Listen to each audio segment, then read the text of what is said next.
इसी बीच में खबर है, बीजेपी मुख्यालय प्रधानमंत्री नरेंद्र मोदी जाएंगे और कार्यकर्ताओं को संबोधित भी करेंगे। शाम 6 बजे का वक्त बताया जा रहा है और जिस तरीके की तैयारियां इस वक्त बीजेपी हेडक्वार्टर्स में हो रही हैं, अदिति, फूल लगाए जा रहे हैं, डेकोरेशन की जा रही है। महिलाओं का उत्साह ये बताता है कि कैसे आधी आबादी का साथ प्रधानमंत्री नरेंद्र मोदी के चेहरे पर साथ साथ जाता हुआ नजर आता है।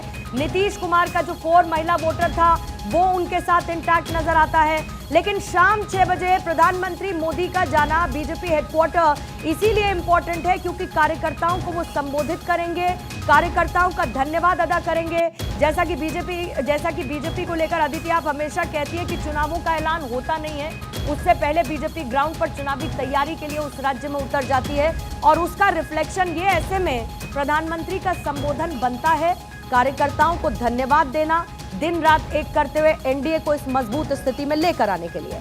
ये जो अभी आप हम लोग सब बिहार पे बात कर रहे हैं, कोई बड़ी बात नहीं है कि अमित शाह इस समय बंगाल और उत्तर प्रदेश की तैयारी कर रहे होंगे और ये तय कर रहे होंगे कि मैं कल सुबह तमिलनाडु निकल सकता हूँ। इसलिए भारतीय जनता पार्टी एक चुनाव खत्म नहीं करती, वो बहुत पहले से दूसरे की तैयारी में होती है। और मैं कह रही हूँ ये अतिशयोक्ति नहीं है कि कल सुबह वो तमिलनाडु निकल जाएं और बंगाल की कोर ग्रुप की बैठक बुला लें। दूसरी बड़ी बात, मेरा बूथ सबसे मजबूत, यह आप देखिए कि अपने जीत का सहरा एक बार फिर वो कार्यकर्ताओं को बांधेंगे और इसमें कोई दो राय नहीं।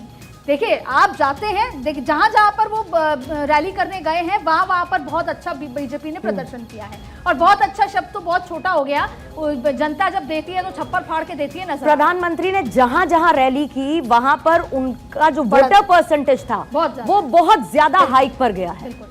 और इसके साथ साथ आप देखिए कि अपनी जीत का सहरा उन कार्यकर्ताओं को, क्योंकि आप तो जाके आ जाते हैं, उस मोमेंटम को क्रिएट करने वाला तो वर्कर है। अच्छा, एक और खास बात देखिए, दिल्ली में कितने ज्यादा मात्रा में बिहारी रहते हैं और आपने देखा कि राहुल गांधी ने कहा कि ये ड्रामा है जो छठ पूजा को लेकर, और कहीं ना कहीं सोचे तो इसका इम्पैक्ट उल्टा ना पड़ जाए कि यहाँ का जो बिहारी है, जिनके घर बिहार में है, जो लोग हैं वो ये कहें कि अरे हमारे बिहार का वो नकली बना दिया तमाम, उसका जीरो इम्पैक्ट आया है। और आज जब वर्कर्स आएंगे बीजेपी में तो ना सिर्फ बिहारी वर्कर्स भी आएंगे, दिल्ली के वर्कर्स भी आएंगे, बिहार में यहाँ पर जो रह रहे हैं वो आप देखिए प्रधानमंत्री पूर्वांचली है, मनोज तिवारी, उनको लेकर बीजेपी कार्यालय शाम 4 साढ़े 3 बजे। पूर्वांचलियों ने बीजेपी को दिल्ली में भी बहुत मजबूती दी। कोई इम्पैक्ट नहीं है। जो दिल्ली सरकार को ट्रोल किया जाता है पूर्णिमा, वो बिल्कुल उसका कोई इम्पैक्ट नहीं दिखा।